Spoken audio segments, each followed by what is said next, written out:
que o Deus é o nosso Deus onisciente, onipotente e onipresente. Amém? Glória a Deus. Meus irmãos, estamos na série Apocalipse, e hoje, se não me engano, é a quarta ministração, e nós entramos agora na grande tribulação. É difícil a gente fazer algo cronológico em Apocalipse, então às vezes eu tenho que voltar um pouco daquilo que eu falei para a gente entrar dentro do contexto. Mas hoje a gente inicia a ministração sobre a grande tribulação. Meus queridos, grande tribulação não dá para ministrar somente num dia.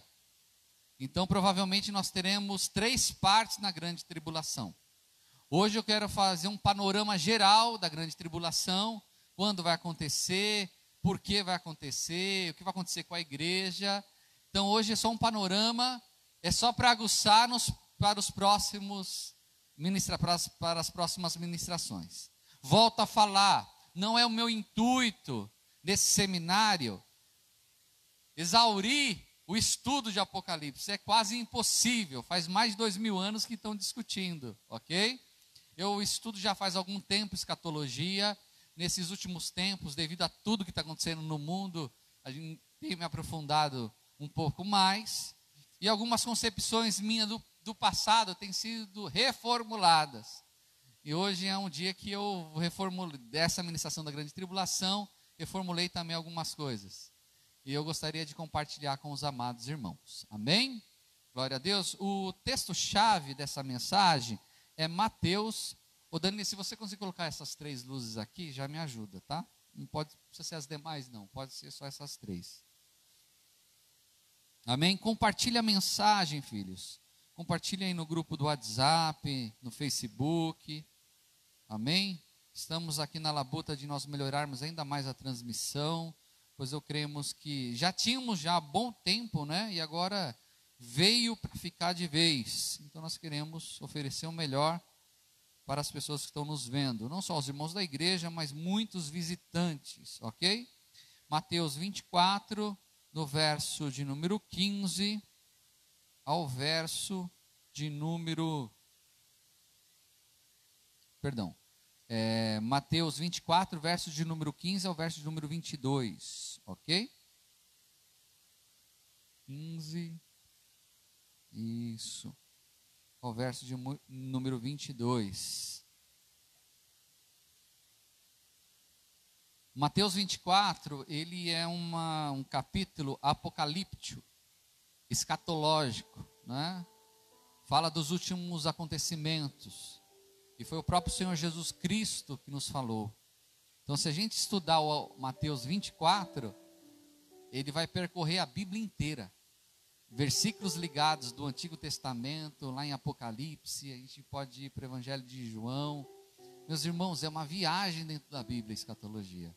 E Mateus 24, tenho para mim e para muitos estudiosos, é o principal, é a coluna principal sobre o Apocalipse, ok? Então o Senhor Jesus falou o seguinte, Senhor Jesus: quando, pois, virdes que a abominação da desolação de que falou o profeta Daniel está no lugar santo, quem lê entenda. Então os que estiverem na Judéia, que fujam para os montes. Filhos, abrindo um parênteses aqui. Quando, pois, virdes quem virdes? Diz assim, nós, todos nós, a igreja do Senhor. Então os que estiverem na Judéia, que fujam para os montes, que estiver sobre o telhado, não desça a tirar alguma coisa de sua casa.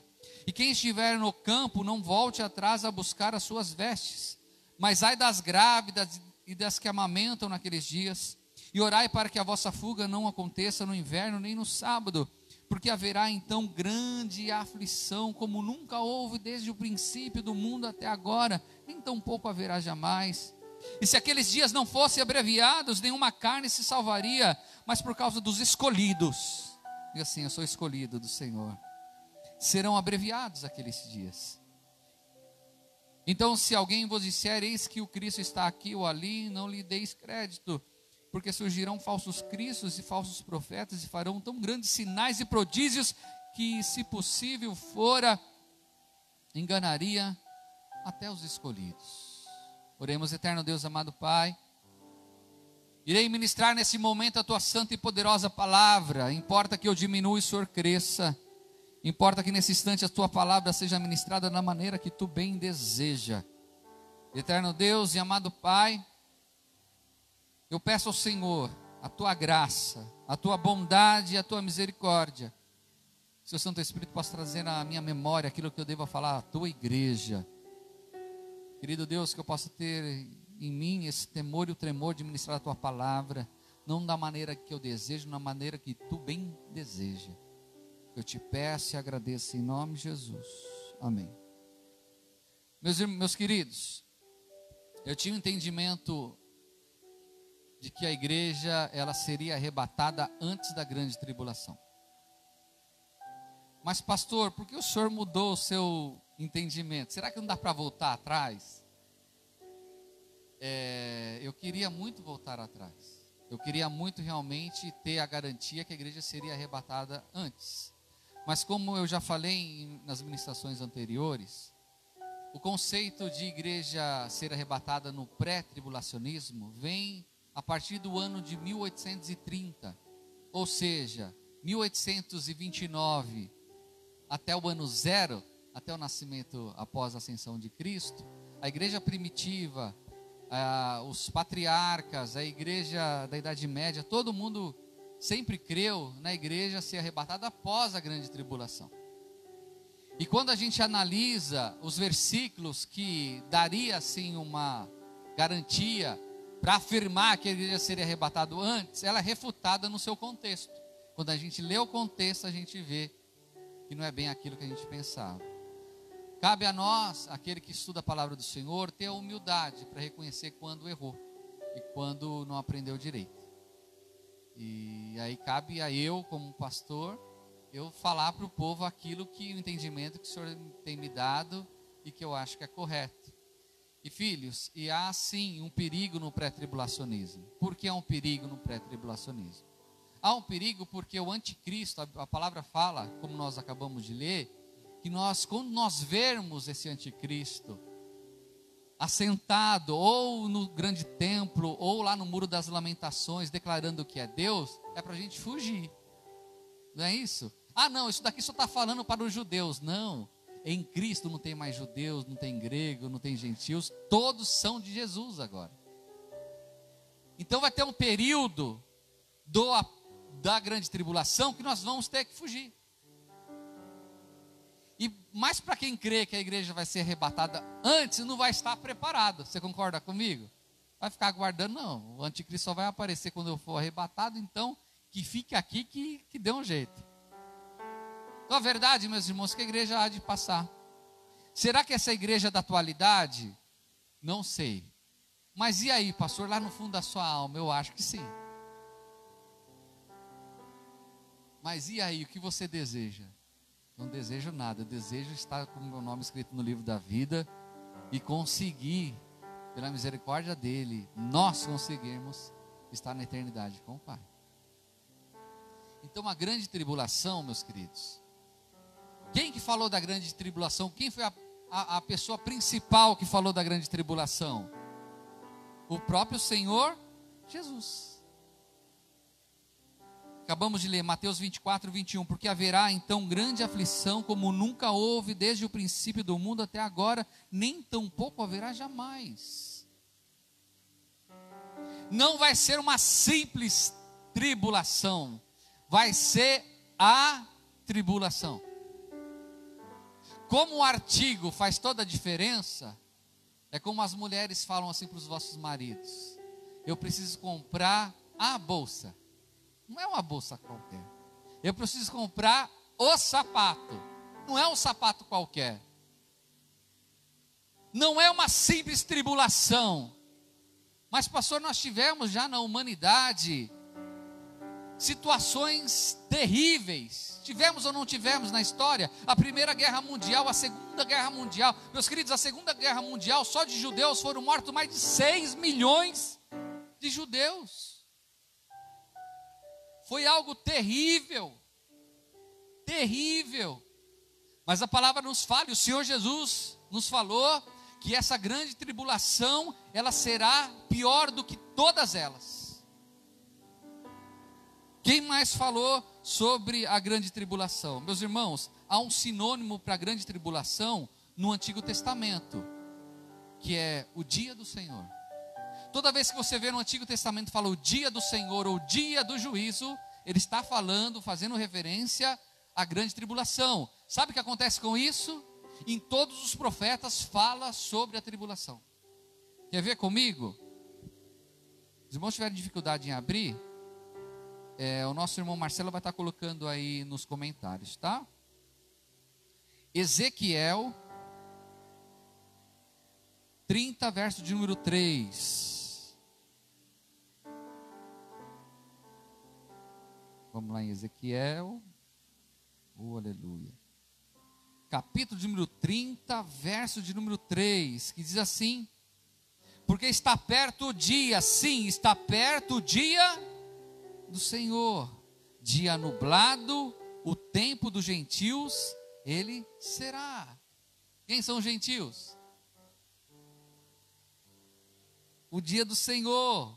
Então ele está falando que o dia do Senhor será para os gentios, mas será também para os judeus. Joel 1,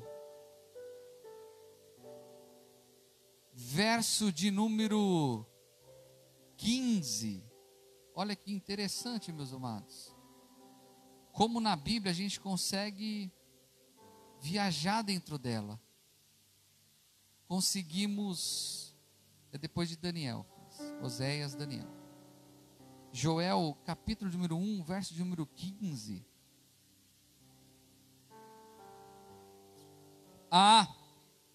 Aquele dia, porque o dia do Senhor está perto, e virá como uma assolação do Todo-Poderoso.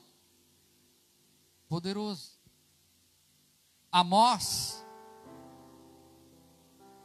logo em seguida nós temos Amós, capítulo de número 5, verso de número 18, que diz assim: ai daqueles que desejam o dia do Senhor, para que quereis vós esse dia do Senhor? Trevas será e não luz. Meus irmãos, Jesus afirmou sobre a grande tribulação, o dia do Senhor, o dia do juízo. Os profetas do Antigo Testamento, todos usados pelo Santo Espírito para anunciar esse dia. Mas aí vão perguntar: pastor, qual o propósito da grande tribulação? Qual o propósito do dia do Senhor? O Senhor não podia nos livrar de tudo isso? O primeiro propósito da grande tribulação é para levar juízo ao anticristo, ao espírito dele, é levar juízo a Satanás, por todas as atrocidades que ele tem feito há muitos e muitos anos, pela assolação que ele tem feito nas nações, por aquelas pessoas que estão sendo conduzidas por esse espírito, que são más. Você há de concordar comigo que tem muita gente má no mundo? Tem ou não tem? Esse caso que está acontecendo nos nossos dias, respiradores virou artigo de luxo, e pessoas que estão com acometidas de Covid, onde já o vírus entrou no pulmão, eles precisam estar entubados. Só que nem todos os lugares têm respirador suficiente para essas pessoas. E descobriram que lá no Rio de Janeiro, um respirador que era para custar 20 mil reais, compraram por 150 mil e não chegou. Gente má, tem gente má, meus irmãos. Pessoas que burlaram o sistema aí da Caixa Econômica e tomaram o dinheiro dos pequeninos. E muitos deles foram na Caixa Econômica porque o dinheiro não caiu na conta e descobriram que já sacaram em nome dele. Gente má. E o dia de juízo virá se essa pessoa não se arrepender. Tem um áudio meu aí, não sei se é de quem, só muta aí, senão eu fico me ouvindo, é ruim. Meus queridos, eu peço, os irmãos, prestem atenção nisso. Não tem como a pessoa plantar vento e não colher tempestade. O nosso Deus é um Deus justo. Mas o período da grande tribulação será primeiro um período de juízo e de ira de Deus. É o dia da ira. E o dia da ira, quando fala, não é simplesmente a grande tribulação. Inicia-se no início da grande tribulação e vai acabar depois do milênio. É um dia de mais de 1000 anos. E esse dia virá. Mas pastor, tudo bem, se é dia de ira do Senhor, por que a igreja vai passar? Será que Deus está irado com a sua igreja? Não, filhos, não é isso. Ele está irado com a igreja apóstata. Ele está irado com os falsos profetas. Mas com a igreja genuína, diz a palavra do Senhor, que Ele vai nos guardar do dia da ira. Pastor, agora que eu não estou entendendo nada. Como que o Senhor vai nos guardar? Então Ele vai nos arrebatar? Não, Ele vai nos guardar. Os juízos de Deus que nós vamos ver nesses 3 cultos aí que eu vou falar da tribulação, os juízos, as taças, os selos, eles não são para a igreja, é juízo para o anticristo e a sua corja. O Senhor vai nos livrar daí, mas o Senhor vai permitir que o inimigo, ele haja sobre a vida de quem? Daqueles que professam Jesus. Mas pastor, será, meus irmãos, a história da igreja, e quando a gente lê a história da igreja primitiva, a igreja primitiva ela foi assolada por muitos imperadores, e o maior imperador cruel que existiu foi Nero, imperador romano. Veri, sabe o que eles faziam? Ele mandava fazer com as mulheres cristãs grávidas? Ele arrancava o bebê do ventre, colocava um gato dentro do ventre da mulher e costurava. Ele pendurava os cristãos. E certa vez, quando ele colocou fogo em Roma e acusou os cristãos, ele colocou os cristãos pendurados nas ruas, crucificados, apodrecendo. Colocava cristãos em arenas com leões famintos. Mas, meus irmãos, quanto mais a igreja era perseguida, mais ela cresceu. A grande tribulação será um tempo também de purificar a igreja do Senhor. Vai ser um tempo de purificação. Vai ser um tempo de realmente separar o trigo do joio. Vai ser um tempo onde vai ser provado com fogo. Veja comigo em Sofonias. Oh, aleluias. Glória a Deus. Mas pastor, eu estou ficando com medo. Não, não é para ficar com medo. Calma, calma. Calma que tem esperança. Calma que tem esperança. Sofonias. Depois de Abacuque. Capítulo de número 1. Do verso 14 a 18 diz assim: o grande dia do Senhor está perto, e se apressa muito a voz do dia do Senhor, amargamente clamará ali o homem poderoso. Aquele dia é um dia de indignação, um dia de angústia, de ânsia, dia de alvoroço, de isolação, dia de trevas e dia de escuridão, dia de nuvens e de densas trevas, dia de trombeta e de alarido contra as cidades fortes e contra as torres altas. E angustiarei os homens, e eles andarão como cegos, porque pecaram contra o Senhor, e o seu sangue se derramará como pó, e a sua carne como esterco. Nem a sua prata, nem o seu ouro os poderá livrar do dia do furor do Senhor, mas pelo fogo do seu zelo, toda essa terra será consumida, porque certamente fará de todos os moradores da terra uma destruição total e apressada. Esse é um dia onde o fogo vai purificar. Mas pastor, aonde nós vemos na história da igreja que o Senhor livra o teu povo de aflições? Meus irmãos, a última praga do Egito foi qual? A morte dos primogênitos. Foi ou não foi? Morreu algum primogênito hebreu? Não. Por quê? Porque eles cumpriram com a ordem do Senhor, que o Senhor deu a Moisés, para ungir os umbrais das portas com o sangue daquele cordeiro imaculado, e o espírito da morte não iria tocar nos primogênitos. O que aconteceu? Morreu todos os primogênitos egípcios, mas do povo de Deus nenhum morreu. Qual é o cordeiro, meus irmãos, que morreu em nosso favor?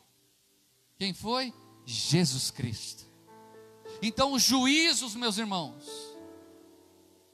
da grande tribulação não é para a igreja do Senhor. Nós passaremos por ela. Vamos ser assolados pelo anticristo, vamos ser perseguidos por ele, porque nós não vamos aceitar a marca da besta, nós não vamos aceitar o conceito da besta, nós não vamos aceitar o senhorio dele. Amém, meus irmãos? Nós não vamos aceitar, nós vamos ter que resistir, e o Senhor Jesus nos dará a graça para nós resistirmos.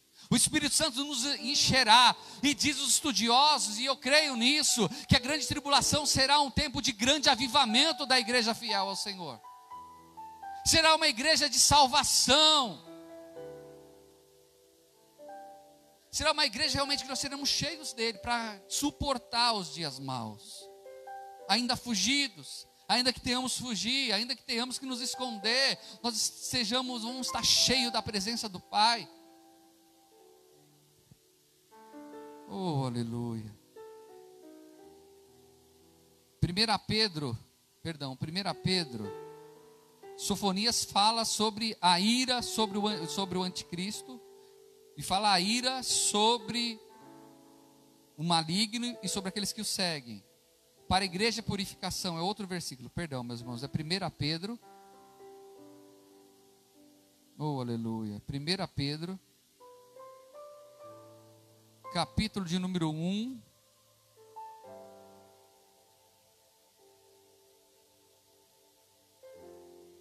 (5 a 7), esse é da igreja.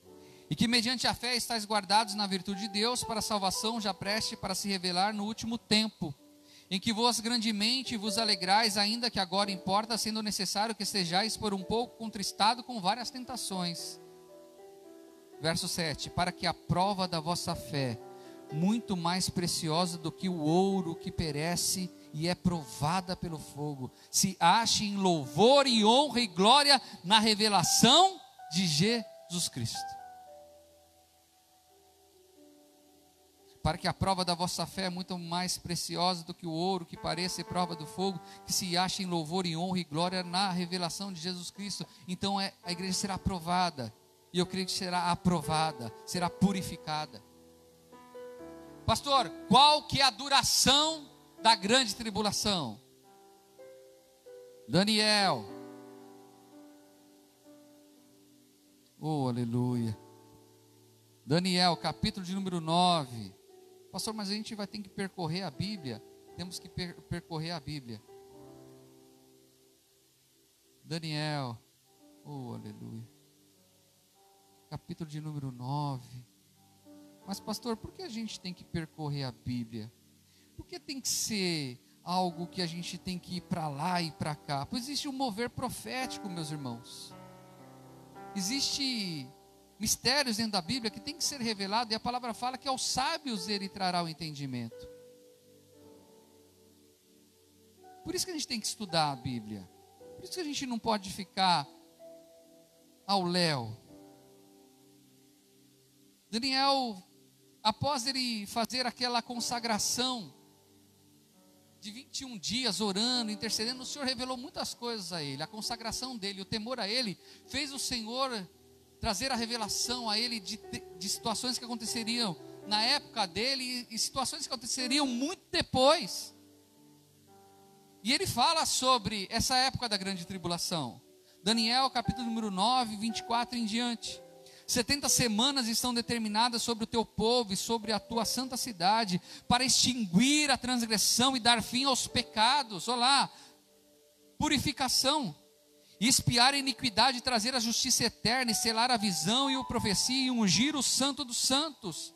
Sabe, entende, desde a saída da ordem para restaurar e para edificar Jerusalém, até ao Messias, o príncipe, 7 semanas e 72 semanas, as suas e as tranqueiras se reedificarão, mas em tempo angustiosos. Verso 26, e depois das 72 semanas será tirado o Messias, e não será mais, e o povo do príncipe que há de vir destruirá a cidade, o santuário, e o seu fim será como inundação, e até o fim haverá guerra, estão determinadas assolações. Verso 27, e ele firmará um concerto com muitos por uma semana. Quem? O anticristo. E na metade da semana fará cessar o sacrifício de ofertas e manjares, e sobre a asa das abominações virá o assolador, e isso até a consumação. E o que está determinado será derramado sobre o assolador. Meus irmãos, vou tentar resumir isso, que é muito extenso. A 70ª semana de Daniel é um estudo que você tem que fazer. Eu estudei sobre isso. Eu vou tentar resumir para os irmãos de uma forma extremamente didática, ok? O povo hebreu, a cada 7 anos de cultivado a terra, eles tinham que descansar no 7º ano. 6 anos trabalhar, e 7º ano ele tinha que descansar a terra, não tinha que plantar e nem colher. Durante 6 anos, todo ano eles tinham que guardar um pouquinho, para que esse 7º ano eles não precisassem plantar, ok? Eles não fizeram isso. Veio um juízo sobre eles, e esse é o juízo, que durante 70 semanas, o Senhor colocaria um juízo sobre eles. O rei Artaxerxes, lá contemporâneo de Esdras e Neemias, saindo durante 70 anos, meus irmãos, eles ficaram cativos. O povo hebreu ficou 70 anos cativos. 10 semanas cativos. Na Babilônia eles foram muitos deles perderam a fé em Deus. Mas teve alguns que eram fiéis, e Esdras e Neemias foram daqueles que foram fiéis. E certo dia Neemias estava muito triste, e o rei perguntou para Neemias por que ele estava triste daquele jeito. Ele falou: eu não posso estar bem aqui, porque eles eram bem tratados na Babilônia. E está o meu povo chorando porque o templo foi assolado. E aí o rei Artaxerxes, ele deu autoridade para que ele fosse lá reedificar primeiro os muros. E Neemias, de uma forma fantástica, conseguiu fazer isso.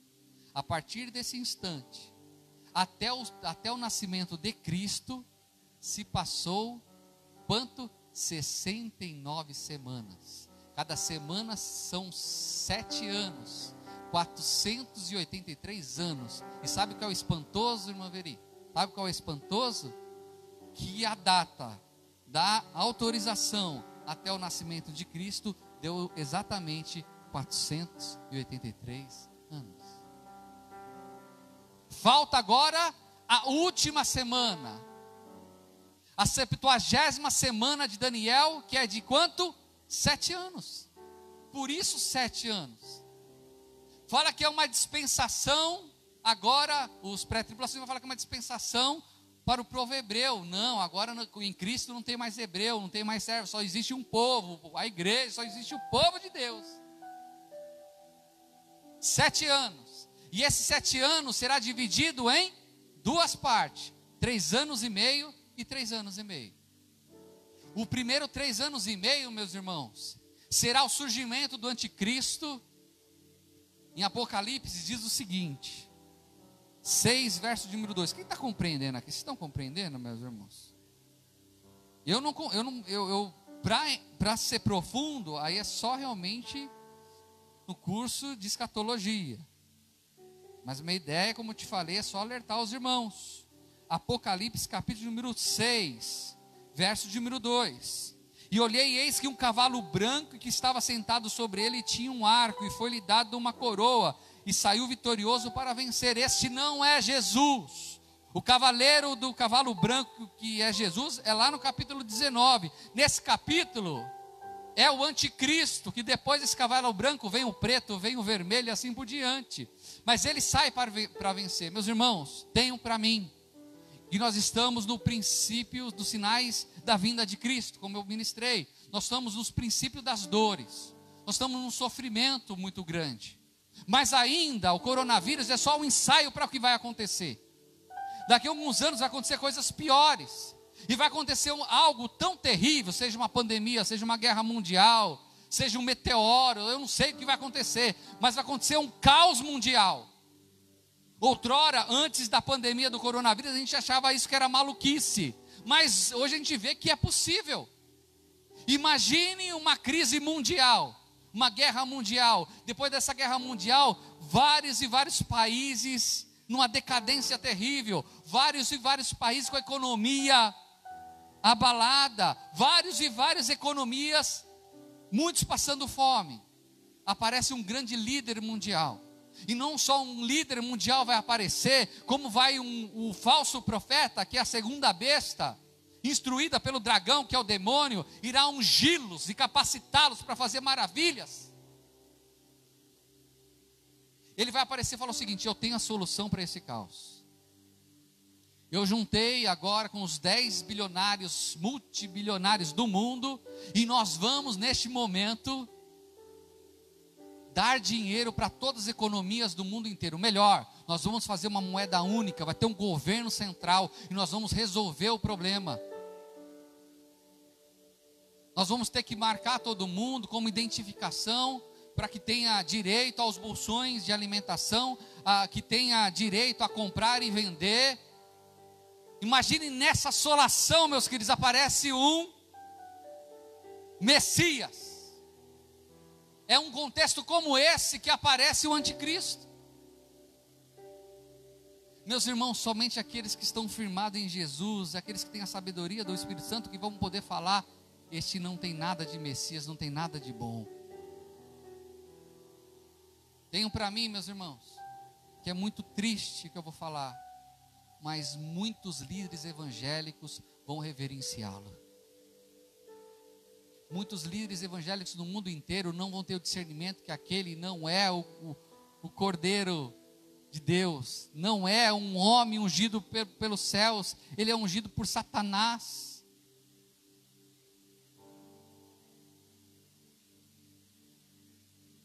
Passado 3 anos, ele vai fazer, durante esses 3 anos e meio inicial, ele vai fazer uma aliança com os judeus.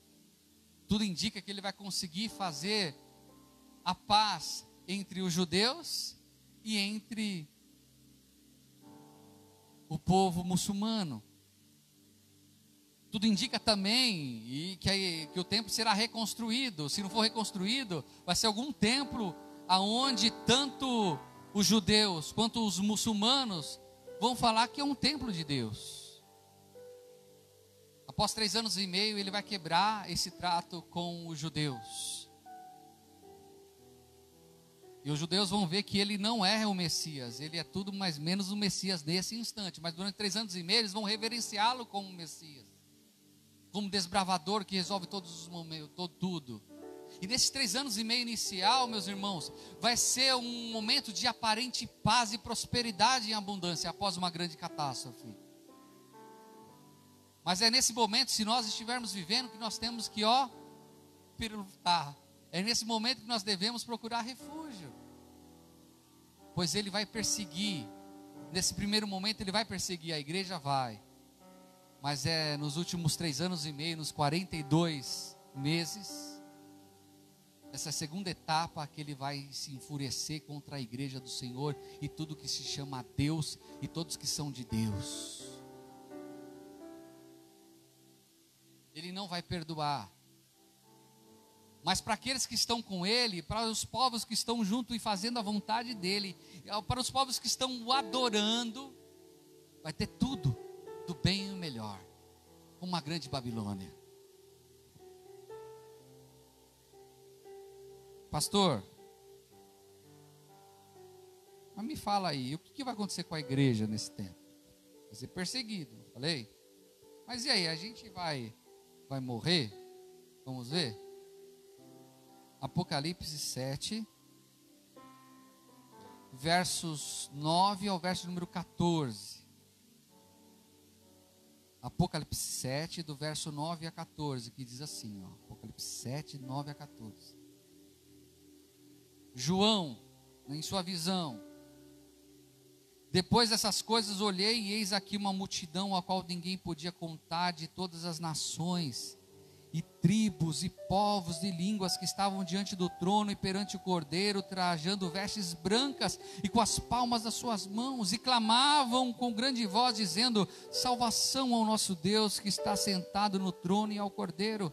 E todos os anjos estavam ao redor do trono, e dos anciãos dos 4 animais prostraram-se diante do trono sobre o seu rosto e adoraram a Deus, dizendo: amém. Louvor e glória e sabedoria, ações de graças e honra e poder e força ao nosso Deus para todos sempre, amém. E um dos anciões me falou, dizendo: esses que estão vestidos de vestes brancas, quem são e de onde vieram? Verso 14, presta atenção. E eu disse-lhe: Senhor, tu sabes. E ele disse-me: estes são os que vieram de grande tribulação, que lavaram as suas vestes e as branquearam no sangue do Cordeiro. Verso 15: por isso estão diante do trono de Deus e servem de dia e de noite no seu templo, e aqueles que estão assentados sobre o trono os cobrirá com a sua sombra. Nunca mais terão fome, nunca mais terão sede, nem sol, nem calma alguma cairá sobre eles, porque o Cordeiro está no meio do trono. Os apacentará e servirá de guia para as fontes das águas da vida, e Deus limpará de seus olhos toda lágrima. Meus irmãos, o momento da grande tribulação será o momento que muitos de nós, se passarmos, nós vamos ser mortos pelo anticristo, porque nós não o adoraremos, nós não nos renderemos aos pés dele e nem à vontade dele. E se nós não conseguirmos fugir, ou se Deus permitir, nós vamos enfrentar, ministrando a palavra, nós vamos ser mortos. Mas nesse mesmo momento nós subiremos até a glória do Senhor, com as vestes alva como a neve, ao encontrar o nosso Senhor. É isso a palavra está falando. E eu lhe disse: Senhor, tu sabes. E ele disse: esses são os que vieram da grande tribulação, lavaram as suas vestes e as branquearam no sangue do Cordeiro. Meus irmãos, haverá grande salvação na grande tribulação. Mas pastor, mas muitos vão morrer. Mas queridos, morrer em Cristo é lucro, diz a palavra. Nós estaremos na eternidade com o Senhor. Fidelidade, meus irmãos. Fidelidade. Fidelidade. E para concluirmos, 1 João, capítulo de número 4, verso 1 a 3, diz assim: amados, não creais em todo espírito, mas provai se os espíritos são de Deus, porque já muitos falsos profetas se têm levantado no mundo. Se na época de João já estava assim, imagine hoje. Nisto conhecereis o Espírito de Deus: todo espírito que confessa que Jesus Cristo veio em carne é de Deus. E todo espírito que não confessa Jesus Cristo veio em carne e não é de Deus, mas este é o espírito do anticristo, do qual já ouviste que há de vir, e eis que já está no mundo. Meus irmãos, o espírito do anticristo já está no nosso meio há muito tempo. O que é anticristo é tudo aquilo que não é de Cristo, é anticristo. Tudo aquilo que não é vida é anticristo. Tudo aquilo que é morte é do anticristo. Tudo aquilo que é vida é de Cristo. Será que esse espírito, ele habita no nosso tempo? Será, meus irmãos? Mais do que nunca habita no nosso tempo. Lá nos Estados Unidos, meus irmãos, há uma promoção de uma rede de concessionárias, de uma marca de automóvel, que vende jipes. E quando a pessoa ganha Jeep, ela ganha 3 brindes: uma Bíblia, a bandeira dos Estados Unidos e uma metralhadora. Meu irmão,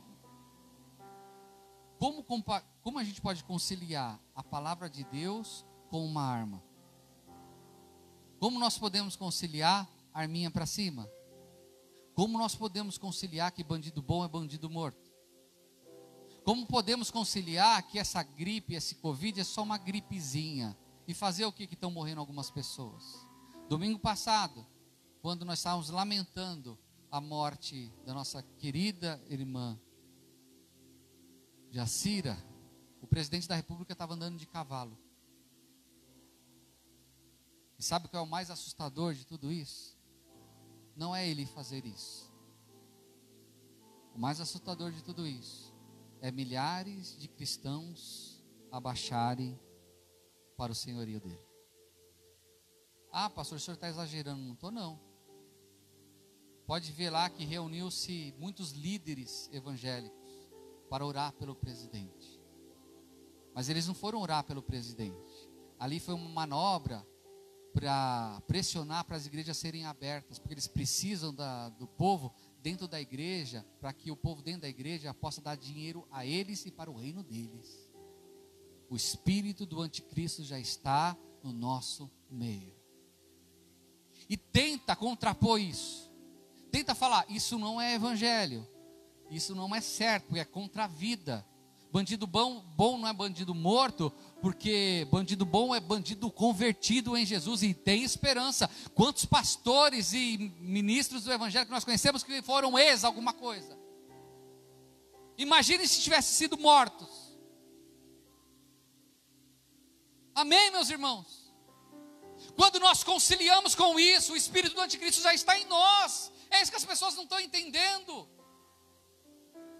Quando a gente compactua com isso, o espírito do anticristo está sobre nós. Donald Trump, ele faz oração lá na Casa Branca. Donald Trump, ele fala para todo mundo orar e interceder.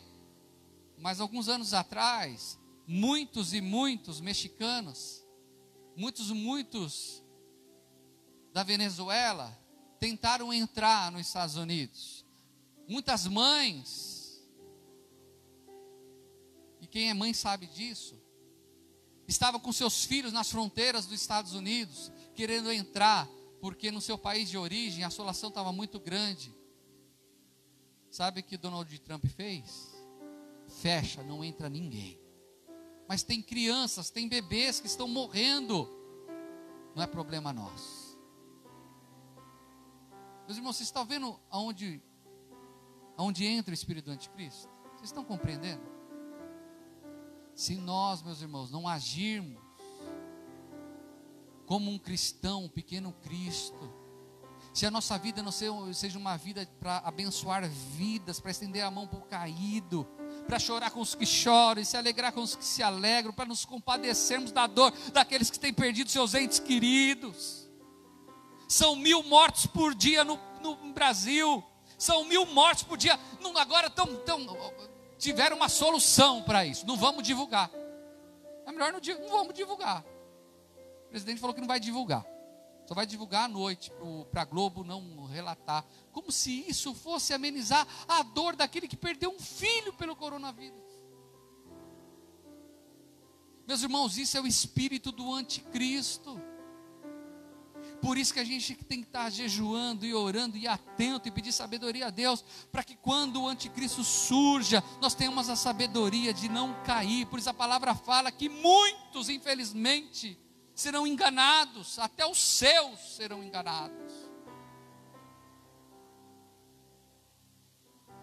Quem está compreendendo o que eu estou falando, meus irmãos? Vocês estão compreendendo o que eu estou falando?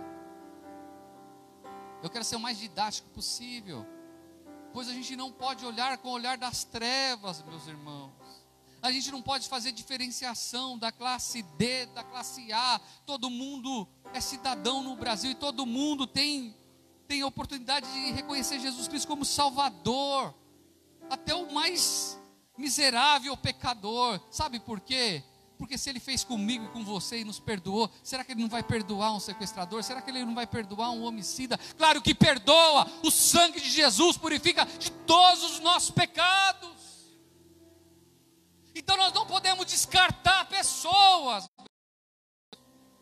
Isto é o espírito do anticristo. Isso é o espírito do anticristo. Feche seus olhos nesse instante. Eterno Deus, amado Pai. Pai querido, a grande tribulação vai ser um momento difícil, mas para aqueles que são do Senhor, vai ser um momento glorioso. Haverá uma manifestação sobrenatural do seu Santo Espírito, haverá uma grande salvação. Nós cremos nisso, Pai. Mas que o Senhor venha nos dar, meu Pai querido, a sabedoria de interpretar o tempo, Pai. A Tua palavra, que nós temos que ver, Pai amado, o tempo e discernir que tempo estamos. Pai querido, tem misericórdia do Teu povo. Tem misericórdia daqueles que são líderes de milhões de pessoas, que não estão compreendendo o tempo que está vivendo, e acha que assolar os pequeninos, e acha que pisar em cima de mortos é normal, que fazer desdém daqueles que têm perdido seus filhos, perdido seus pais, a dor é normal. Não é normal, Pai. É normal no ciclo normal da vida, mas por um Covid como esse não é normal, Pai. Nós choramos, sim, por esses que sofrem. Que o Espírito da compaixão esteja em nós, não o Espírito das trevas, nem do anticristo, mas o Espírito do Senhor Jesus Cristo esteja impregnado em nós. O Espírito da compaixão, o Espírito do amor, o Espírito da conciliação, o Espírito do perdão, Pai, esteja sobre nós. O Espírito do perdão esteja sobre nós. É que eu te peço e agradeço em nome de Jesus. Amém.